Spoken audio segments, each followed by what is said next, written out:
Hey booktubers, and welcome back to my channel. And if you're new here, welcome. So I hope everybody had a good week. It is Happy Friday, so I am very excited to have the end to this week.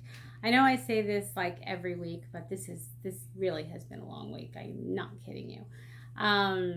So anyway, we don't have such great weather here on Long Island tonight. It is very rainy. We got a downpour before, and it was thundering before. So it was that. There was that. And then, so I think that it actually worked out perfectly because the book that I am going to review tonight is none other than The Picture of Dorian Gray by Oscar Wilde. So I have the cozy candles in the background, and the weather is fitting for this spooky novel. I wouldn't call this a horror. It's not like in the genre of horror, but I would definitely say that it is a spooky book and definitely has some supernatural elements to it. So I will tell you some of the main characters in the book, and then I will tell you my thoughts on the book, and so shall we begin? So this was the first novel that was ever written by Oscar Wilde, and he actually published this in a magazine first, and it was pretty well received, and it was well received when he wrote it in the magazine. But it was considered to be incredibly immoral. And you know, if that these days that means that it would be an overnight sensation, and it would be made into a movie immediately. But back in the day, this book, you know, being called immoral meant that it wasn't very highly successful. The thinking was very different back then when this was published. So it didn't have the greatest success. He did write a second book and try to actually change it a little bit, but he placed the book places a very great emphasis on beauty, and he tried to explain in the second book that he didn't think something of great beauty should have to be explained. But this book has a lot of, emphasis placed on great beauty and superficiality. It is about a lot of, aristocrats back in the day, and how they would sit around and speak of very superficial things. And the book is almost written like a play. You feel like it's written by a playwright. And in fact, one of the main characters in the book, Lord Henry Wotton, speaks in epigrams throughout the book. And at first I thought they were, it was very witty, and I enjoyed it. The only thing I didn't like so much about it is that it was throughout the whole book, so it got kind of tedious. But the three main characters are Basil Halloway, who is who paints the portrait of Dorian, and then there is Lord Henry Wotton, and he is a friend of Basil's, and then of course there is Dorian Gray. So Lord Henry Wotton is kind of mischievous in this book. When he meets Dorian, he starts to give him all this advice about life and about fear and about courage and about beauty, and he compliments him a great deal and kind of puts ideas in his head. At the beginning of the book, Dorian is kind of naive and does not think it all the way Lord Henry Wotton thinks. But as the book goes on, he starts to actually take to heart what he tells him and picks up his views of the world. Lord Henry Wotton says a lot of things in this book, a lot of immoral things, passes remarks about his views on things, but never really indulges in them himself.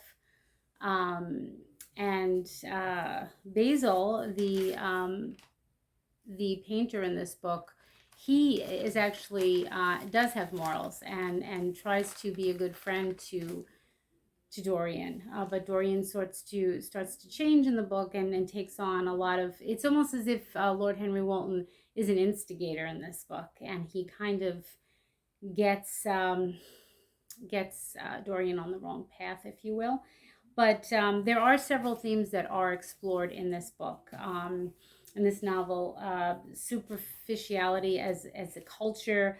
There's Walton's hedonistic philosophy, which he, like I said, he contemplates a lot, but he doesn't actually indulge in. And then Walton speaks, like I said, mostly in epigrams, which that's a point in the book that I became tired with. You can kind of picture the scenes in this book taking place on a stage. The way it's written very differently than other books. Um, Lord Henry sees Dorian's almost supernatural beauty in this painting, and Lord Henry, places a high regard into beauty in the book. And later, Dorian too begins to think in beauty of the terms that Lord Henry does. And when he wishes to give his soul to retain his youth forever, the painting takes on a sort of enchanted, mystical quality about it. And the painting ages, but Dorian doesn't. But the actual supernatural element in this book is that as Dorian lives his life in this book, and he creates and does very immoral things, he never ages, but the painting sort of takes on what's going on in his life, or acts that he commits, or any immoral acts that he commits in this book. The painting takes on that aspect of his personality. So that's where I guess you would call the supernatural element in this book takes place. The book, like I said, has a high regard for beauty, and you feel like you are actually living in this time. The way that I loved the way the book described, you know.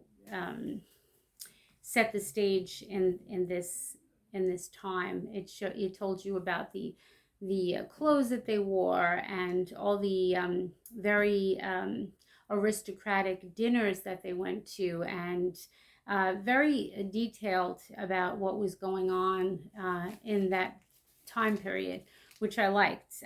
But like I said, it was almost like it could have been a play. You can picture these characters on stage, absolutely. So I thought that the book was very well written differently, but it did capture my attention.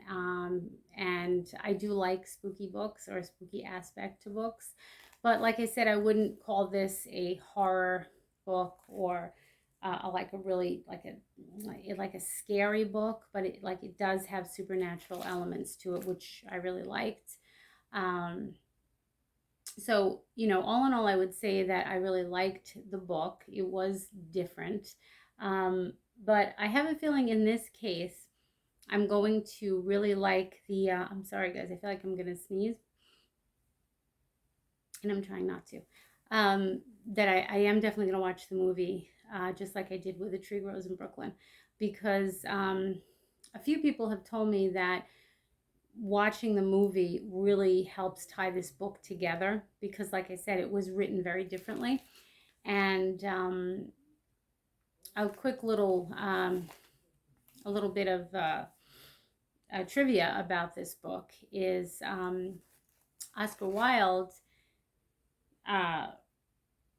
wrote this. Like I said, this was his first and only novel. He was married for many years, but he had affairs with many men throughout his whole marriage, and he had children as well. But he was notorious for having different relationships with many different men throughout his marriage. And if you really dig deep in this book, there's no, excuse me, There's no mention of homosexuality in this book, but if you really dig deep in between the lines, there's hints of it. The way that the characters in this book interact, the way they, especially with Dorian Gray, he's supposed to be a very beautiful man in this book, and the way Lord Henry Walton compliments him, or the way they explain how he looks at him and just thinks he's a beautiful man in this book. Even Basil, the painter in this book that paints Dorian's portrait, he's loved and admired by everyone. But the men in this book almost uh, have like a lust for him. So I think that that's because Oscar Wilde really felt this way about men, a lot of different men in his life. So he definitely implemented it in this book. But I would say that, I mean, this is considered a classic. There is another part of this book that there's a few parts that I marked in this book. And again, I think that they talk about women, especially Lord Henry Walton. If you're a woman and you're reading this, you might take offense to the way it's written, but he says here about women, my dear boy, no woman is a genius. Women are a decorative sex. They never have anything to say, but they say it charmingly. Women represent the triumph of matter over mind, just as men represent the triumph of mind over morals. And so that's his little view on women. And then let's see, I marked another part here.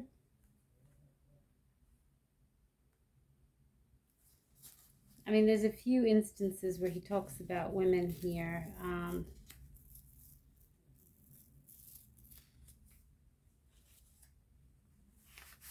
Also,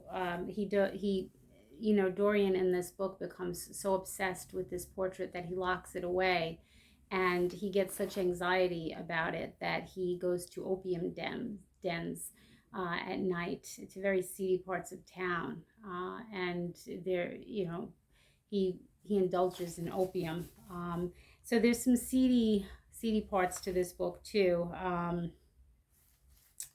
but there are some parts to it that that they do really, especially Lord Walton. He talks about women not so nice. For instance, like I said, especially the way Lord Walton speaks in this book is like you're watching him on stage, and just the language, like right here they're having a conversation, and Lord Henry says, of course, with their ages, he's speaking of women, slightly edited, but nothing must be done in a hurry. I want it to be what the Morning Post calls a suitable alliance, and I want to be you to be happy. What nonsense people talk about happy marriages, exclaimed Lord Henry. A man can be happy with any woman as long as he does not love her. So he's very cynical as well. And like I said, the way that the writing is very different.